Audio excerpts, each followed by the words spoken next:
Greetings, Ever Ascending Syndrome here.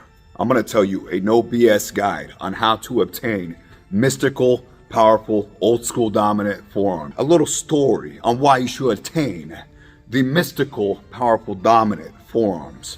Both sexes throughout history have had great admiration for forearms. Why is this? It symbolized that you could work with your hands, had powerful, vital strength. Vitality and grip strength go hand in hand.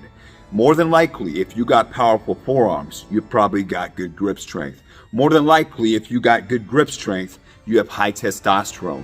Women love forearms. They do.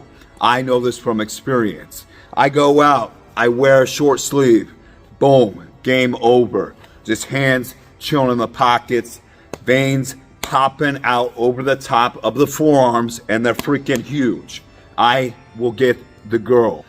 Man, they give you a huge amount of respect if you got the forearms. You'll shake someone's hand, boom. They look down, they see your forearm.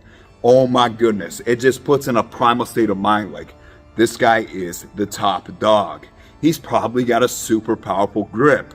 First exercise is going to be barbell behind the back wrist curl. So when I'm doing these, simply take the bar behind the back, go like this. Pump that right there. The contraction back there. For me, in my experience, I feel the best results happen between 25 to 40 reps on this progressive overload like you would any other exercise. If you start doing these on a consistent basis, 1 to 2 times a week. Every once in a while, I'll do it only 1 time a week. That's if I'm feeling fatigued or I'm doing a major fast cut. I'll do it 1 time a week. If I'm feeling good, feeding myself 2 times a week. A lot of individuals in the gym, despite having strength and a lot of lifts, will actually be significantly weaker than they would expect on this movement. For example, I was someone who's deadlifted over 585 pounds conventional. I've done 480 pound squats. I've done 350 pound reverse lunges, bench press, with a narrow grip, 375 pounds paused, overhead press 240. Again, continue with the lifts. Point is, big, strong individual. When I first started to do this, I struggled doing 135 pounds behind the back. Now I can do 135 pounds for an infinite amount of reps.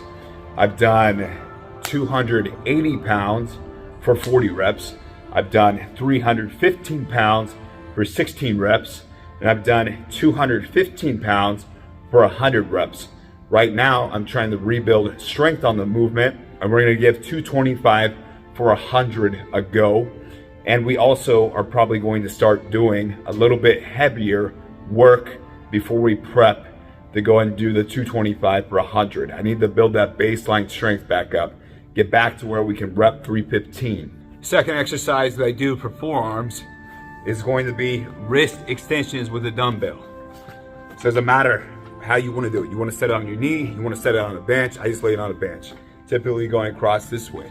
This is the way I do it right here, right? You can go slow like this, all the way up. Just dead hang it. I don't like that. I like pumping it. To me, that gets the best results. So just right here, boom, boom, boom, pump it.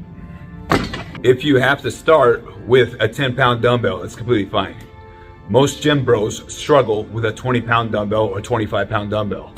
I have done this and I progressive overload, and guess what? You can get really freaky strong on forearms, like with the wrist curls behind the back. You have like an infinite amount of power that you can tap into, and the size of your forearms will grow tremendously.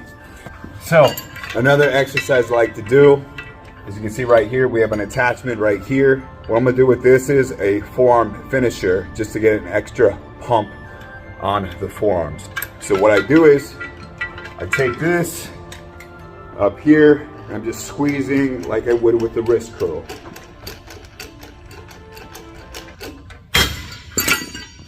I do that probably about, I'd say 40% of the time when I train my forearms. Again, I train my forearms 1 to 2 times a week. Go off feel. If you feel you need to recover more, then recover more.